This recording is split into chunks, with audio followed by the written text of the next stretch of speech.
Okay, so today that means we need to talk about risk in a bit more detail. ठीक है, इस risk को थोड़ा सा और डिटेल में पढ़ते हैं। रिस्क हमने कहा कि डाइवर्सिफाई होगा, अगर आप डाइवर्सिफिकेशन करेंगे तो रिस्क कम से कम हो जाएगा ना, रिस्क आपका मिटिगेट होता रहेगा कम से कम।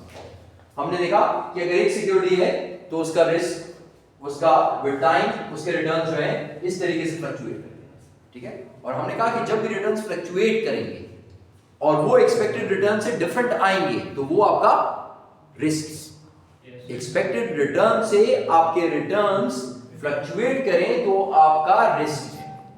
ये इसका रिस्क है, एक्सपेक्टेड रिटर्न है यानी फ्लक्चुएशन है, रिस्क है। ये दूसरी सिक्योरिटी है। लेकिन जब मैं इसको कंबाइन करके एक पोर्टफोलियो बनाता हूं तो हमने देखा कि उसका रिस्क कम हो रहा है क्योंकि उसकी फ्लक्चुएशन कम हो गई, लेकिन स्मूथ हो गया। Yes, sir. जितनी फ्लक्चुएशन कम उतना रिस्क कम, ठीक है। तो हमने कहा डाइवर्सिफिकेशन अच्छी बात है, तो फिर हमने कहा सिक्योरिटीज को कंबाइन करें, बहुत सारी सिक्योरिटीज हैं उसको ऐड करें ताकि डाइवर्सिफाई हो जाए और आपका रिस्क पोर्टफोलियो का कम हो जाए, ठीक। कौन सी सिक्योरिटीज को आपस में कंबाइन करें, कौन सी सिक्योरिटीज लूं, तो हमें पता चला combining securities that are not perfectly positively correlated, that are not perfectly positively correlated, that would reduce my risk. तो वो वाली सिक्योरिटीज अपने पोर्टफोलियो के अंदर रखें जो आपस में एक दूसरे के साथ perfectly positively correlated ना हो, ठीक है। Got the idea? Got the idea? Okay, कर दिया हमने। अच्छा, फिर हम कहते हैं कि यार ये रिस्क जो कम होता है ये कौन सा रिस्क होता है?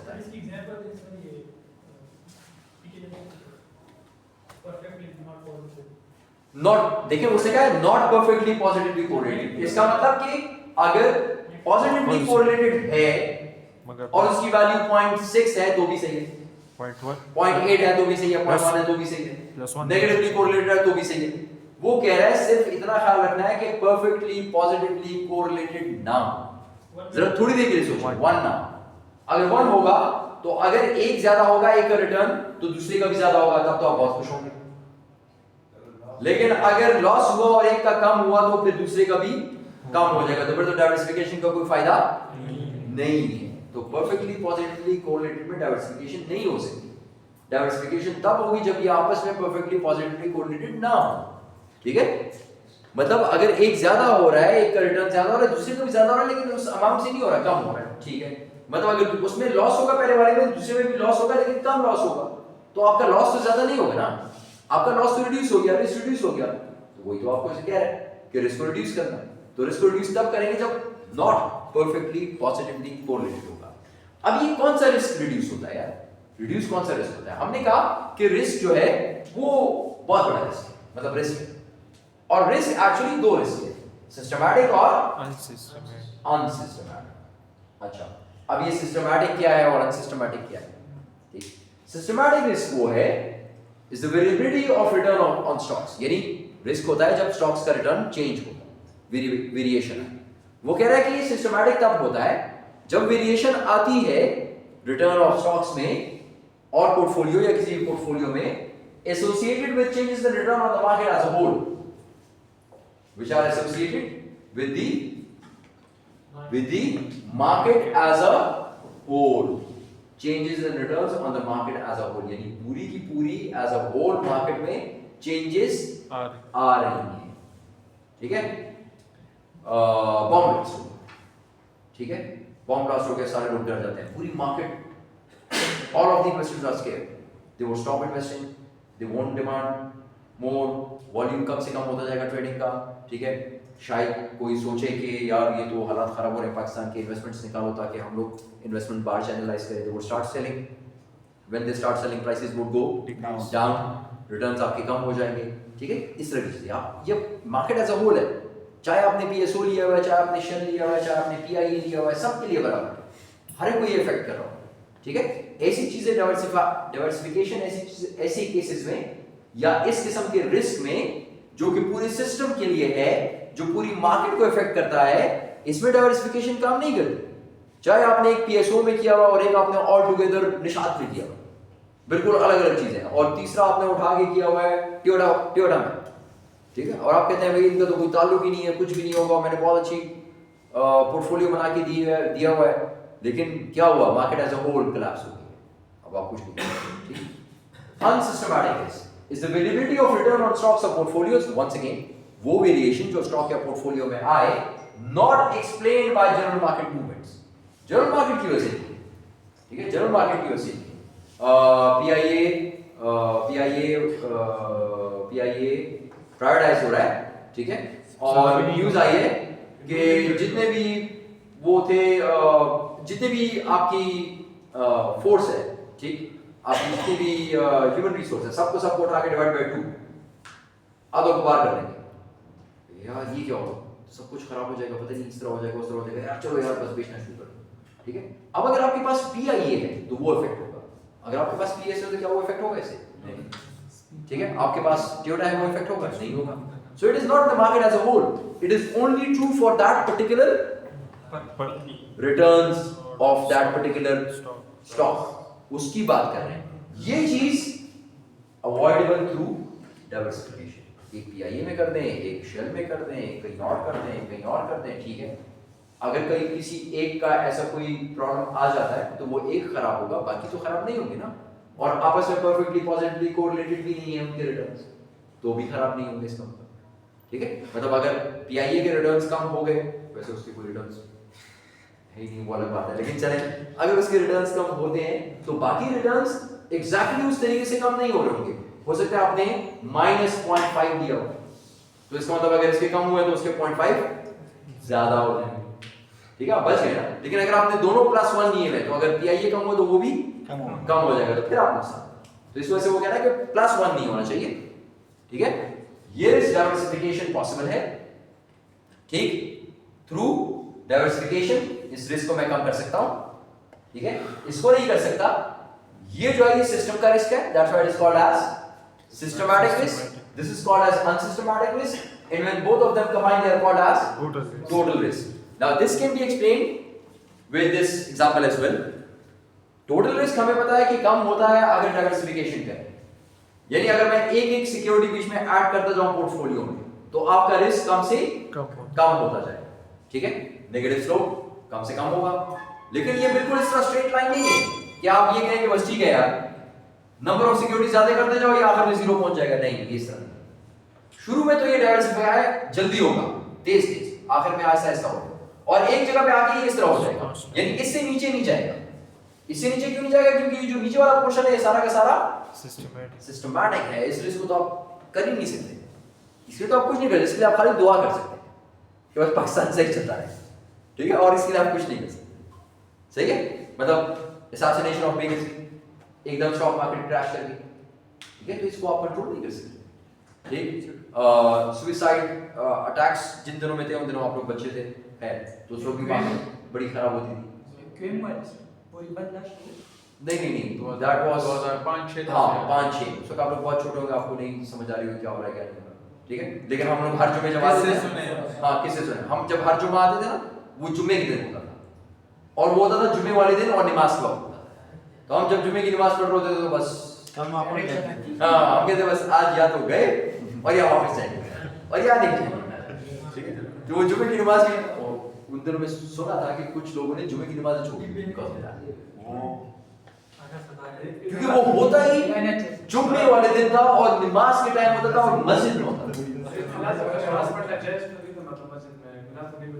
हाँ, उसमें नहीं मिलता था, लेकिन सिक्योरिटी तो अपनी आप कर सकते थे ना, तो सिक्योरिटी हर जगह पे हो गई थी जुम्मे की, मतलब हर जगह पे मेटल डिटेक्टर गेट्स और हर चीजें सेफ्टी के लिए हो गई थी। लेकिन हाँ, शायद उस केस में वाकई फतवा आ जाता है कि आप अगर ना भी करें तो सही है, ठीक है। कोरोना वाले केस में जिस तरह आ गया था और आप लोग नहीं जाते थे, और जब आप लोग गए तो वो ईद की नमाज में पढ़ी थी, याद है? वो एक सब छोड़ के फिर एक पीछे, फिर एक छोड़ के आगे, ठीक है। वैसे उसमें बड़ा मजा आता है, बिल्कुल और उसमें मैं पता है मेरे दिमाग में तो बहुत सारी बातें आती है ना, हम जब हॉकी खेलते थे, थोड़ा पॉज करें, ओके, जब मैं हॉकी टीम में था, okay, so it will reduce but it will not touch this axis. In fact, it will not even be reduced to the extent कि systematic risk को भी कम कर। अब ये जो रिस्क है, factors such as changes in nation's economy, अगर पूरी इकोनॉमी पाकिस्तान की collapse करती है, खुदा ना खास्ता, तो आपकी स्टॉक मार्केट भी जाएगी, आप चाहे जो भी स्टॉक हो आपका वो जाएगा, उसके रिटर्न्स नेगेटिव हो जाएंगे, ठीक है। तो उसमें आप कुछ नहीं कर सकते। Tax reform by the Congress, अगर हम कैपिटल गेन्स के ऊपर ये जो चेंज इन प्राइसिंग पर आता है इसके ऊपर टैक्स ज्यादा हो जाएगा, तो फिर लोग कहेंगे यार स्टॉक मार्केट में इन्वेस्ट करने का फायदा क्या, कहीं और इन्वेस्ट कर दो, पैसे निकालेंगे। वंस अगेन कोई नहीं रोक सकेगा इसको, ठीक है। Change in the world situation, world Wars, famine, Covid, ठीक है, सब कुछ बंद हो गया। इस तरह की अगर चीजें आएंगी तो फिर तो कोई कंट्रोल नहीं कर सकता। So these would be called as, ये कौन सा रिस्क हो गया? Systematic. Now let's talk about unsystematic. ये कौन सा होता है? Factor is unique to a particular company और इंडस्ट्री, किसी कंपनी या इंडस्ट्री का रिस्क है। For example death of a key executive, आपका एक बहुत अच्छा एग्जीक्यूटिव था या सीईओ था, उसने कंपनी बहुत अच्छी रखी हुई थी, कंपनी प्रॉफिट्स करती थी, ब्ला ब्ला ब्ला, और वो चला जाए तो लोग एकदम परेशान हो गए, अब क्या होगा? तो सब लोग बेचना शुरू कर देंगे एकदम। सो उस केस में ये सिर्फ आपका रिस्क है, बाकी कंपनीज का नहीं है, मार्केट का नहीं है। Loss of a governmental defence contract, आपके पास कोई बहुत बड़ा कॉन्ट्रैक्ट है और आपसे चला जाए तो आपके returns bound to come down, ठीक है, वो भी डिक्रीज हो जाएंगे। So this is called as total risk, systematic risk and unsystematic risk. Now we will move on to something which is very interesting and it is called as capital, ठीक है। बहुत interesting है और बहुत मजे की चीज है।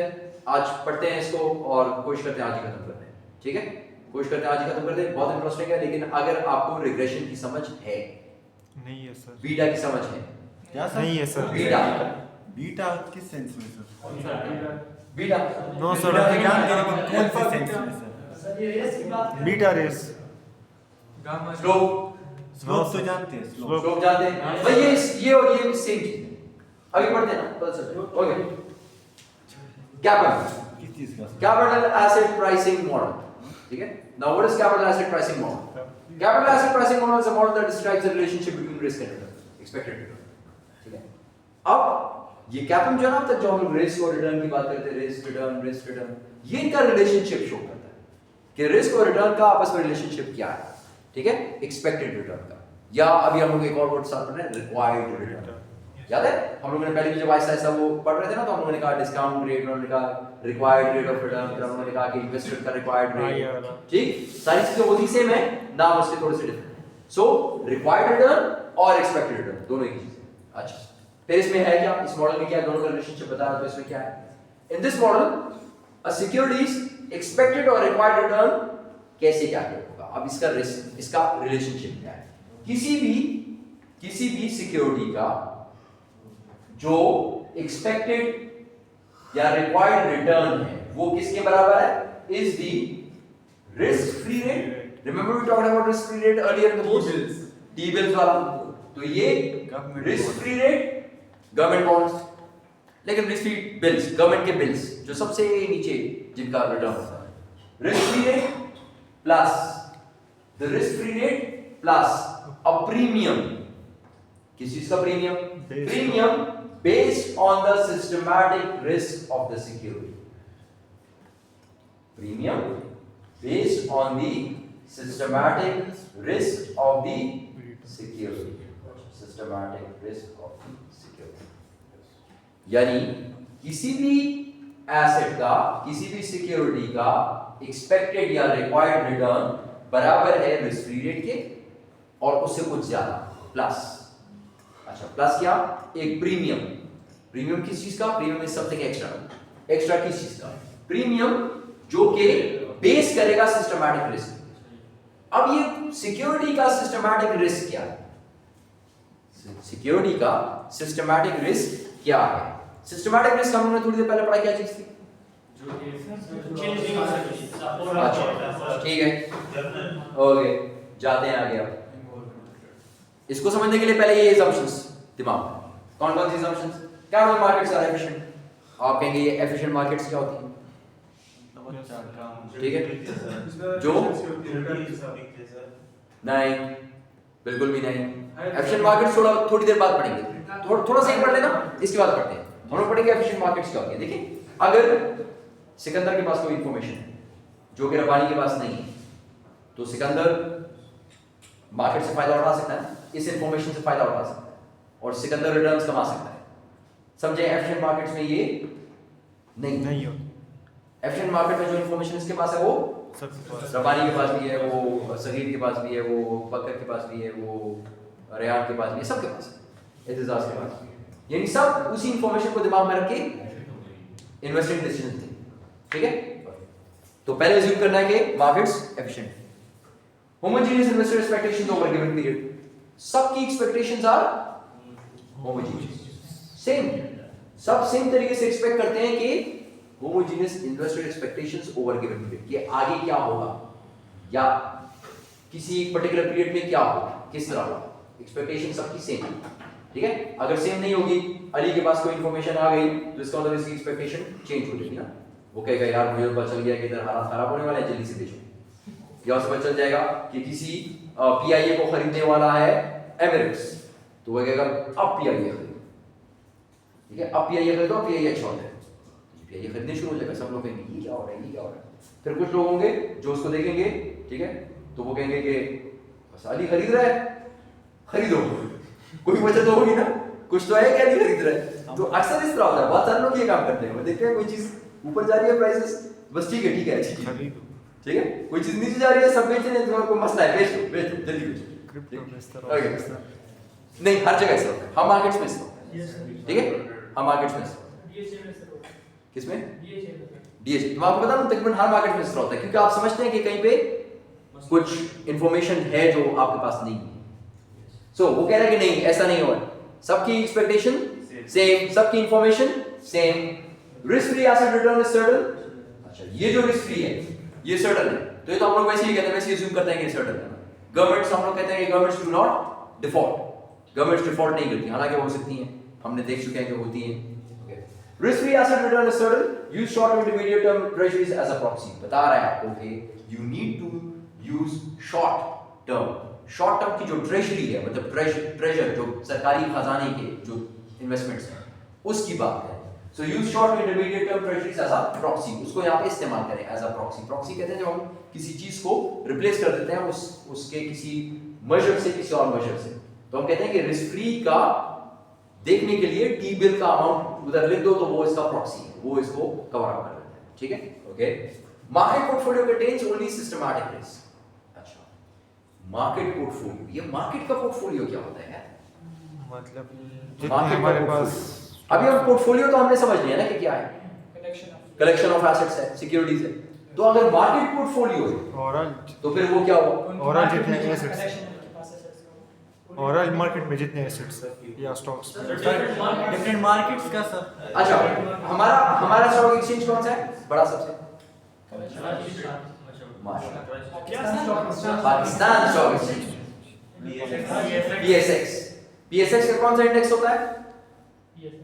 इंडेक्स क्या होता है सर? ये ये पढ़ना नहीं होता ना, ये देखना होता है, ये एक बार खोलना होता है, ये न्यूज़ पढ़नी होती है, ये बिजनेस रिकॉर्डर देखना होता है, ये तब समझ आता है। सर अखबार तो ऑब्सोल्यूट हो चुकी है सर। एक बार ऑब्सोल्यूट हो गई है, ये तो है ना, इसमें से बिजनेस रिकॉर्ड निकाले देखिए सर। ये ओके, ऐप्स हैं आपके पास, उन ऐप्स में चेक करेंगे क्या है। सो BSX 100 पे, सॉरी नाम ओके। अच्छा, अगर मैं पाकिस्तान स्टॉक एक्सचेंज पे जाऊंगा तो वहां पे मुझे मार्केट को बताने के लिए मार्केट का एक इंडेक्स इस्तेमाल करेंगे, जिसको बोलेंगे PSX 100 इंडेक्स, PSX 30 इंडेक्स। अब उसमें क्या होता है कि 100 अच्छी कंपनियां, फिलहाल नहीं समझते, 100 अच्छी कंपनियां जो कि बताएंगे कि मार्केट कैसे चल रही है।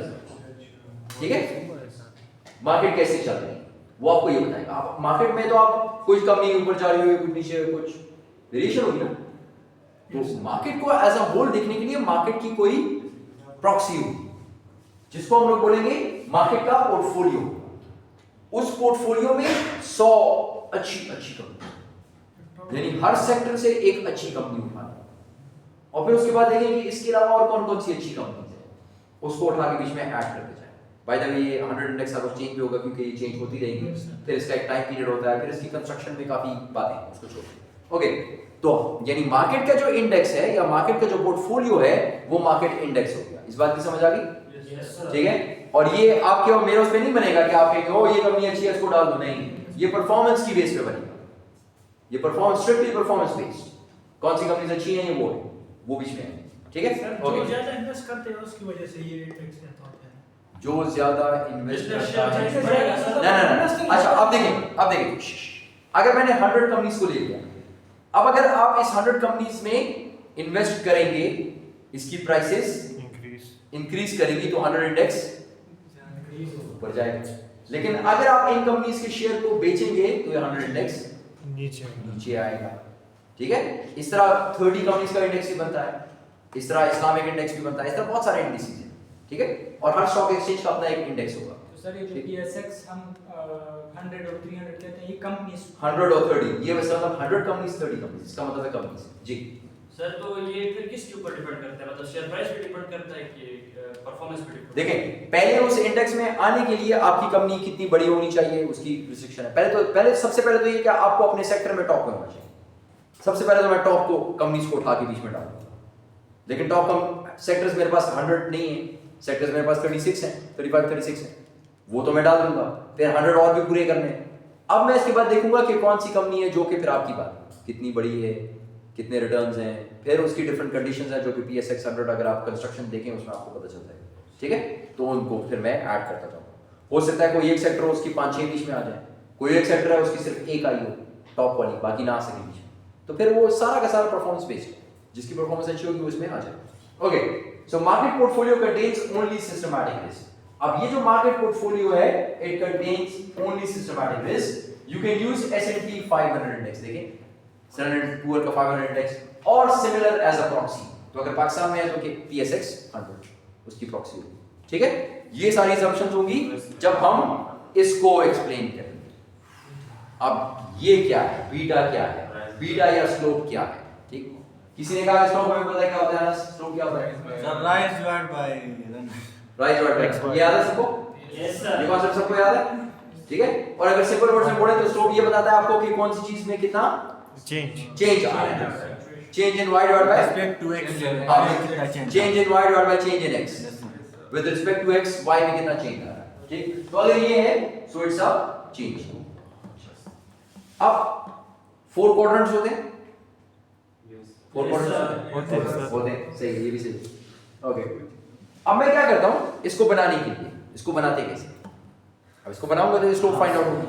ओके, इसको बनाने के लिए मैं फाइंड आउट करता हूं excess return on market portfolio, excess return on market portfolio, और इस तरफ आ जाए excess return on stock। ठीक है? मुझे दो किस्म की चीजें चाहिए, वैल्यू चाहिए, एक excess return on market portfolio चाहिए, एक excess return on stock चाहिए। ठीक है? मार्केट पोर्टफोलियो का रिटर्न कितना है, मार्केट पोर्टफोलियो का रिटर्न कितना है पहले ये देखना है, लेकिन excess returns चाहिए, एक्सेस रिटर्न्स। ये एक्सेस रिटर्न्स किसे कहते हैं? एक्स्ट्रा। ठीक है? किस चीज से एक्स्ट्रा? अपने रिटर्न से, एक्सपेक्टेड रिटर्न से। नहीं, थोड़ा सा बात किस चीज से एक्स्ट्रा? एक्सेस रिटर्न्स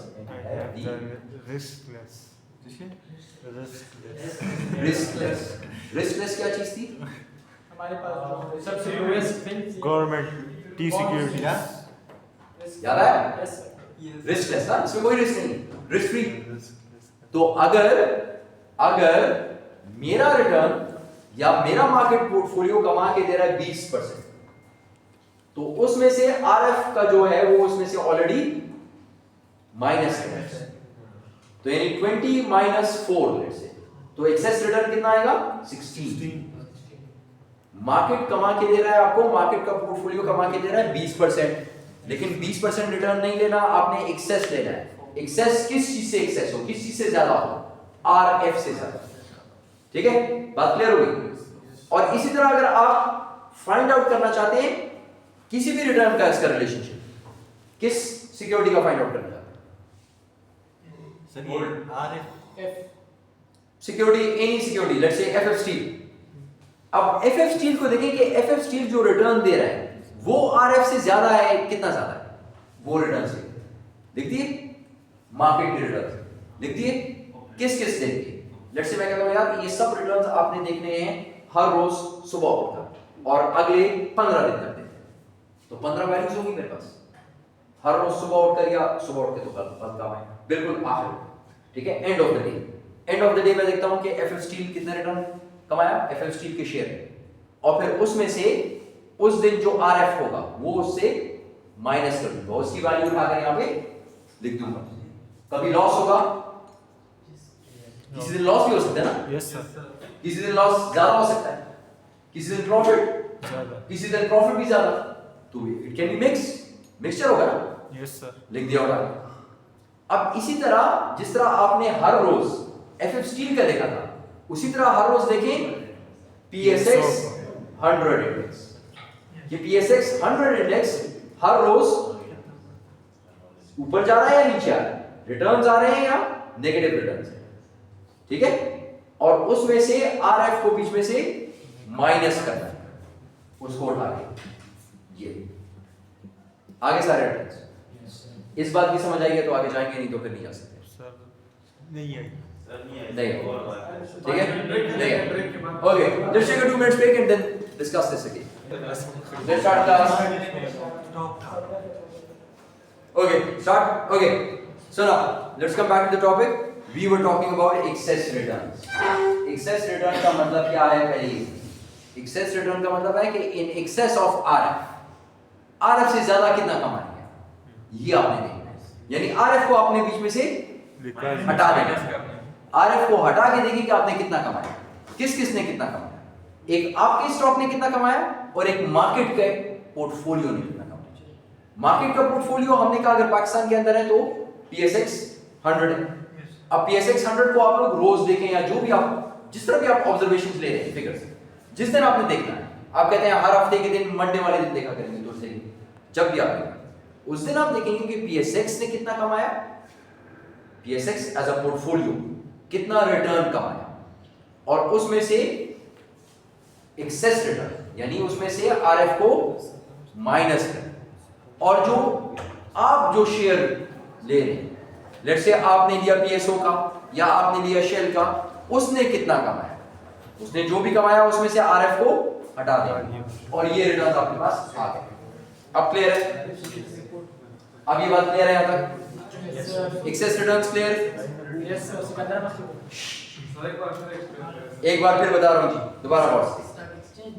सिंपल आपने ये देखना है, सिंपल आपने ये देखना है कि आपके स्टॉक ने जो भी आपने स्टॉक और मार्केट पोर्टफोलियो पीएसएक्स 100 किसी भी दिन जो दिन आप लेना चाहते उस दिन कितना रिटर्न कमाया, उस दिन जो उन्होंने रिटर्न कमाया उसमें से आरएफ को माइनस कर देंगे तो उसको बोलते हैं एक्सेस रिटर्न, ठीक है। फॉर एग्जांपल 10 नवंबर को मार्केट के रिटर्न ने कितना कमाया, उसने कमाया 14.5%, 4% आरएफ था, आरएफ को बीच में से हटा दें, बाकी कितना रह गया 10.5।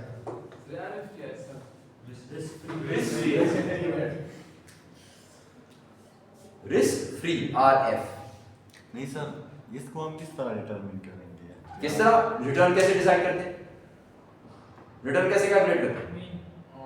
एक्सपेक्टेड प्रोबेबिलिटी आज जितनी प्राइस है माइनस जितनी प्राइस खरीदा था माइनस 50 माइनस 1 अच्छा वो ना, वो एक्सपेक्टेड रिटर्न है, मैं रिटर्न की बात कर रहा हूं, ठीक है। रिटर्न किस तरह कैलकुलेट करेंगे, हमने बिल्कुल आज लेक्चर स्टार्ट किया, मैंने आपको दोबारा रिवाइज कराया रिटर्न कैसे कैलकुलेट होता है। बिल्कुल पहली स्लाइड इस चैप्टर की आपको बताती है रिटर्न कैसे कैलकुलेट होता है। रिटर्न कैलकुलेट होता है कोई भी इनकम जो आपको मिल रही है plus the change in price, बस, ठीक है, divided by the change in previous price, आपके पास आ जाएगा रिटर्न कितना है। रिटर्न कितना है, ठीक, उसमें से रिस्क फ्री के रेट को हटा दें, इसको बोलेंगे एक्सेस रिटर्न, इसको लिख दें, बस लिख दिया। अब इसका ग्राफ बनाना है, अब इसका ग्राफ बनाना है, ओके, अब इसका ग्राफ बनाना है। अब ग्राफ बनाने के लिए आसान काम क्या होता है, सर ग्राफ का बस वेरियस डॉट्स लगा, ठीक है, मतलब ये ले ये चार क्वाड्रेंट, ठीक। अब कौन सी चीज किस पे डिपेंडेंट है, वाई एक्स पे सर्वाइव डिपेंड करते हैं मार्केट पे। एक बार मैं बता जी सके सर इसमें सर वाई डिपेंड करते हैं एक्स पे।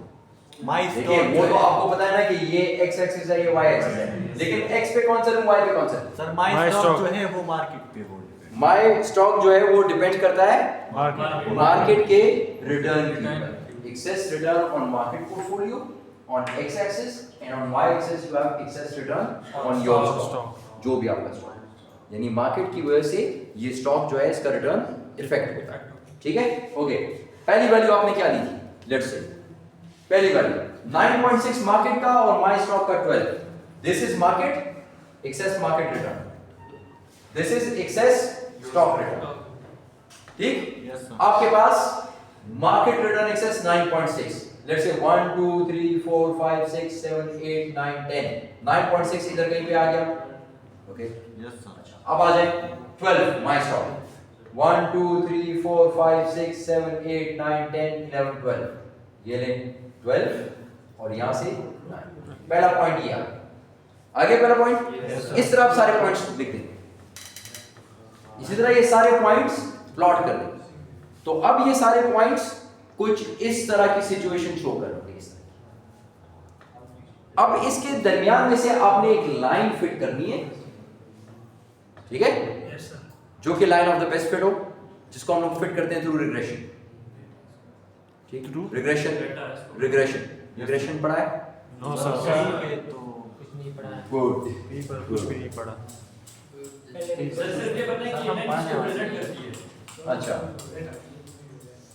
ये लाइन देखें, ये पॉइंट्स रिप्रेजेंट कर रहे हैं।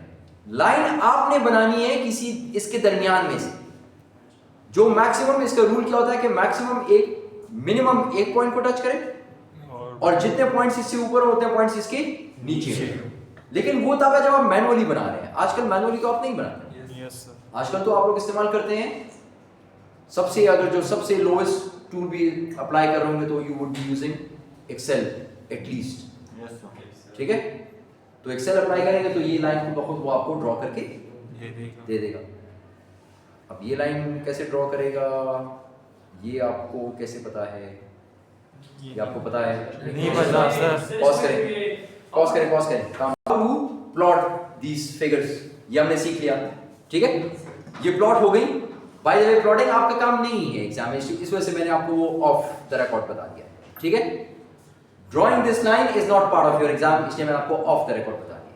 ठीक, जो आपका काम है वो ये बीटा है, ये बीटा जो अभी हम लोगों ने फाइंड आउट किया in the value was equal to 0.5 0.59 Yes, sir. 5957 okay, whatever 0.59 तक इसको रहने देते हैं। ये क्या मतलब है? अब हमें पता है कि बीटा, जिस तरह अभी हम लोगों ने अनस ने कहा राइज ओवर रन, ठीक है, इसका राइज ओवर रन मैंने फाइंड आउट कर लिया। अगर मैं मैनुअल तरीके से करूं राइज ओवर रन तो वो इस तरह फाइंड आउट होता है, ये है रन और ये राइज। ठीक है, इतना डिस्टेंस जो है यहां पर वो आपको शो करेगा राइज। इसको डिवाइड कर देंगे इस डिस्टेंस पे, यहां से यहां तक जो आ रहा है ये रन का डिस्टेंस। ठीक, लेकिन हमने इसका आसान तरीका दे दिया, हमने कहा रिग्रेशन डायरेक्ट वैल्यूज डालें with in a second find out. ठीक हो गया, 0.59 आंसर। अब इस 0.59 का क्या मतलब है और इसके साथ करना क्या है? Like for every change in X, there will be 0.59 change in Y. नहीं, डबल हाफ की इंक्रीज है। हाँ? इसका 0.59 मतलब है ना, 0.59 मतलब है, इसका मतलब ये हुआ कि इन दोनों का जो रिलेशनशिप था ये इसको शो कर रहा है। ठीक है, इन दोनों के रिलेशनशिप को शो कर रहा है। ये जो लाइन है, ये जो आपने ये लाइन जो ड्रॉ की, इस लाइन को बोलते हैं कैरेक्टरिस्टिक लाइन, इसको बोलते हैं कैरेक्टरिस्टिक लाइन। ये आपको रिलेशनशिप को शो कर रहा है दो वेरिएबल्स, एक आपके स्टॉक के रिटर्न्स एक्सेस रिटर्न्स और एक मार्केट पोर्टफोलियो के एक्सेस रिटर्न्स। ठीक है, ये आपने फाइंड आउट कर लिए। अब इसका जो पूरा इक्वेशन बनता है वो बनता है y equals a plus bx। Exactly, इसका आप लोगों ने शायद पढ़ा होगा इससे पहले,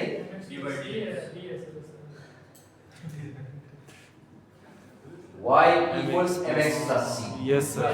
ठीक है, दोनों सेम चीज। स्लोप का ये शो करता है Slope. कांस्टेंट को, ये कांस्टेंट को शो करता है।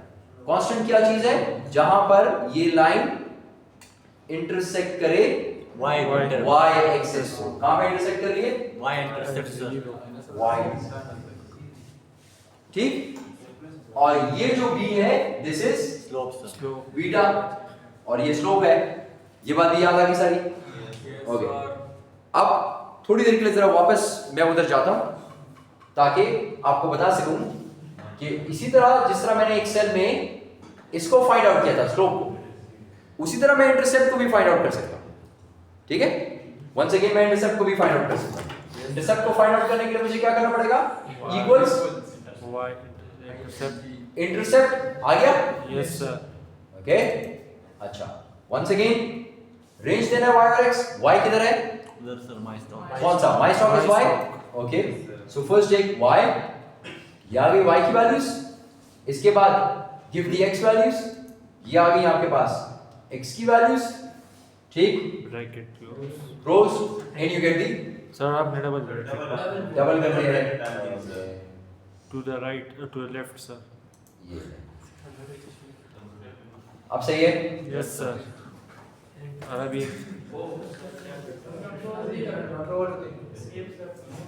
कंट्रोल Z अभी ठीक है सही है, बस. सही है? एंटर अब सही है? अगर एंटर किया तो कर दूंगा। नहीं सर एंटर दबा दो बस सर ये कंप्यूटर की कोड कह रहा है लेट्स कॉल इट कंप्यूटर क्या कह रहा है? Let's call it Let's call it the day. No, sorry, I cannot call it the day. I need to finish this off. Let's call it Let's call it. Let's call it the night. Okay. Enter sir Let's call it an Excel sheet. Let's call it an expression. Yeah. Done? Done, class? Yes. Okay. So now we know both the figures, huh? So now I actually know the whole equation of the straight line. ये सारा पता चल गया मुझे? Yes. ठीक, इसको मैं लिख सकता हूँ y Enter. और मेरे पास y क्या था? Excess return on market या excess return on my stock? My stock. My stock. Okay, so PSO, let's say. PSO stock returns return on PSO. ठीक? Dependent on A, which is a constant, and the constant over here was 0.014. 0.0144 plus B, which is 0.05 Slope. 0.595. X. And Why? X the time period Done? सही? हो गया? Line का आपके पास सब कुछ पता चल गया कि ये लाइन कैसे कैलकुलेट होती है और इसको आप लोग यहाँ पर कैसे यूज करेंगे यूजिंग रिग्रेशन या using your Excel. Find out कर दिया? Yes, sir. ओके, ये काम तो हो गया। अच्छा, ये मैंने कर दिया। So now my beta is 0.595। सही? ये मैंने फाइंड आउट किया। ठीक, अब आगे क्या करना है?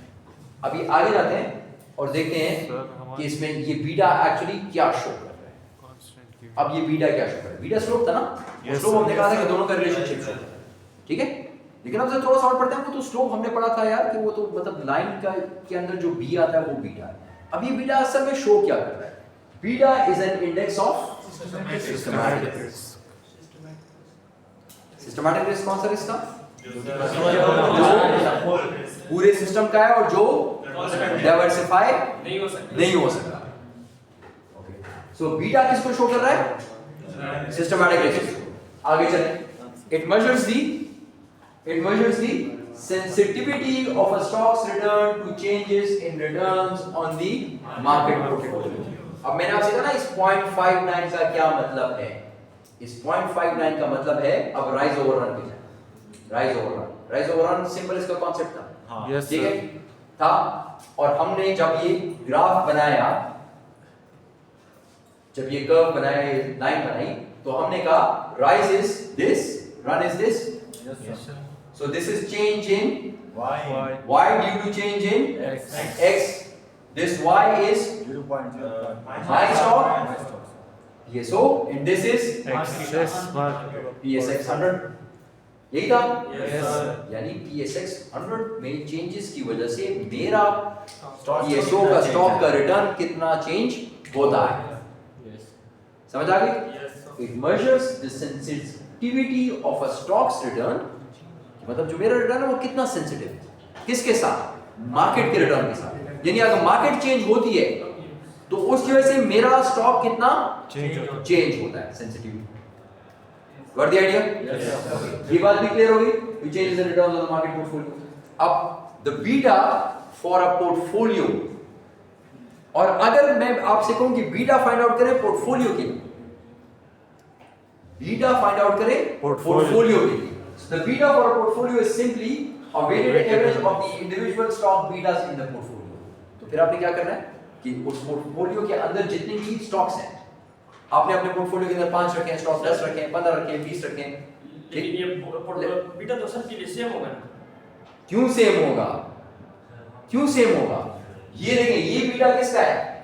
ये तो ऐसा होल है ना सर? ना ना ना, ये बीटा है PSO का मार्केट के साथ। अब अगर आपसे कहें, आप कहें कि सर मेरे पोर्टफोलियो में तो PSO भी है और शेल भी है, तो मैं कहूंगा शेल का भी बीटा फाइंड आउट करें। तो फिर आप वही काम करेंगे, वो रिटर्न्स लेंगे, शेल की रिटर्न्स अलग होंगी, PSO की अलग होगी, उसकी रिटर्न्स लेंगे, उसको मार्केट की रिटर्न के साथ रिग्रेस करेंगे, लाइन फाइंड आउट करेंगे, रिग्रेशन का इक्वेशन डालेंगे, ये सब काम करेंगे, जो आप मैंने किया था। ठीक है, वो सारा काम करेंगे तो आपके पास शेल का आएगा। फिर आप कहें सर मेरे पास तो निशात भी है, निशात को फाइंड आउट करें। फिर आप कहें सर मेरे पास ट्योडा भी है, ट्योडा को फाइंड आउट करें। फिर आप कहें मेरे पास GSK का भी है, GSK का फाइंड आउट करें। ठीक है, इस तरह सबका फाइंड आउट करें। फिर अगर आपने बीटा पोर्टफोलियो का फाइंड आउट करना है, सो पोर्टफोलियो के बीटे में क्या करना है आपने? Weighted average of the individual stock betas in the portfolio. हर एक का अपना अलग अलग बीटा है, सबको लेके वेटेड एवरेज। वेटेड एवरेज में क्या करते हैं? वेटेड, सबको ऐड करते हैं। या वेटेड, वेटेड, मतलब प्रोपोर्शन सब। हाँ प्रोपोर्शन। वो प्रोपोर्शन वेट कहाँ से लिए थे आपने?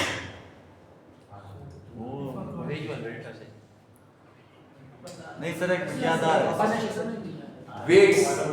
वेट्स कैसे लिए थे? असाइनमेंट की थी सर वेट्स कैसे लिए थे जब फाइंड आउट कर रहे थे पोर्टफोलियो का रिस्क? असाइनमेंट में पोर्टफोलियो असाइनमेंट में नहीं था, वो करना था। सिर्फ आपने 2 सवाल दिए थे तो क्योंकि इसमें और क्वेश्चन नहीं। अच्छा चलें, याद करें कहाँ पे था और कैसे था? सर स्लाइड जितना हमारा टोटल था उसमें से जितने हमने एक चीज में इन्वेस्ट किया था, इसका मतलब इन्वेस्ट किया था। Okay, thank you Ali, invest किया था। ठीक, तो इन्वेस्टमेंट जो है वो आपका वेट डिसाइड करता है। तो अब आपने क्या करना है? सेम तरीके से वेटेड एवरेज लेना है। कितने पैसे आपने PSO में लगाए, कितने शेल में लगाए, कितने GSK में लगाए, कितने ब्ला ब्ला ब्ला ब्ला, उनके उस वेट को मल्टीप्लाई करते हैं उसके बीटा के साथ, समेशन आपके पास आ जाएगा पोर्टफोलियो का बीटा। Got the idea? हो गया, ये भी हो गया। ओके सर 5 मिनट है सर। बस सिर्फ ये समझ लो सर अब देखें, ये लाइन लेट से PSO की, ये शेल की, ये निशात की, निशात मिल्स, हो गया। अच्छा, तीनों की अलग अलग लाइन जाएगी। मैंने आपको कहा क्योंकि सबका बीटा अलग है। आखिरी बात है, और सुन ले, सबका बीटा अलग है इसलिए सबकी लाइन अलग होगी। ठीक है, बीटा हमने क्या कहा था, क्या शो करता है? स्लोप शो करता है। उसके साथ कुछ और भी बोला था नहीं यार, स्लोप सर के मतलब सिस्टमैटिक रिस्क शो करता है। ठीक, ओके। अब अगर ये जो आपने स्लोप अपनी लाइन जो बनाई है, लेट्स से क्लास पे टेंशन, ये बिल्कुल 45 डिग्री पे आ गई और इसका बीटा 1 है, इसका बीटा 1 आ रहा है, यानी एक चेंज इधर तो एक चेंज इधर, यानी मार्केट 1% ज्यादा होता है तो आपका स्टॉक भी 1% ज्यादा होता है। 1 1 1 1 हमारा 0.59 आ रहा था ना? यस सर, हमारा लेस देन 1, अगर 1 आ जाए इसका क्या मतलब हुआ? Perfect equal. वो तो है, लेकिन अब जरा कोरिलेशन से बाहर आए, अब जरा मार्केट के साथ इसको जरा लिंक करें। यानी मार्केट जिस तरह जा रहा है आपका स्टॉक भी बिल्कुल एग्जैक्टली उसी तरह उसी तरीके से जा रहा है। ये है बीटा इक्वल्स 1। अब अगर मेरा स्टॉक जो अभी आप लोगों ने फाइंड आउट किया था हमारा 0.59 का, इट वाज लेस देन 1, तो इसका जो कर्व है वो इससे नीचे आएगा।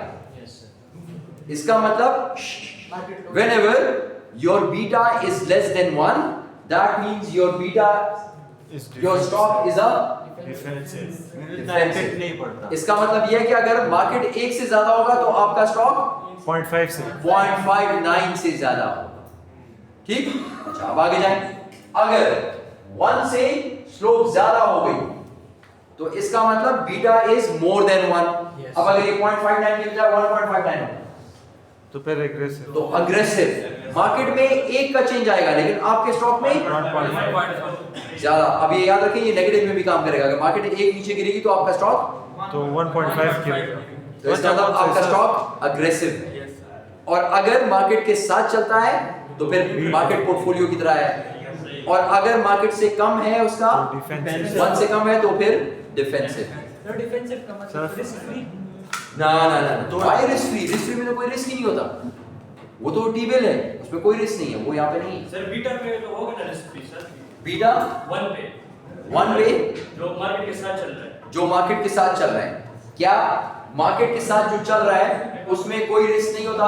और मार्केट रिस्क तो है भाई, स्टॉक है तो रिस्क है, स्टॉक है तो रिस्क है, लेकिन सिर्फ ये है कि वो मार्केट के साथ चलता है। अगर मार्केट गिर गई तो वो क्या नहीं गिरेगा? गिरेगा। Got the idea? Yes. Okay.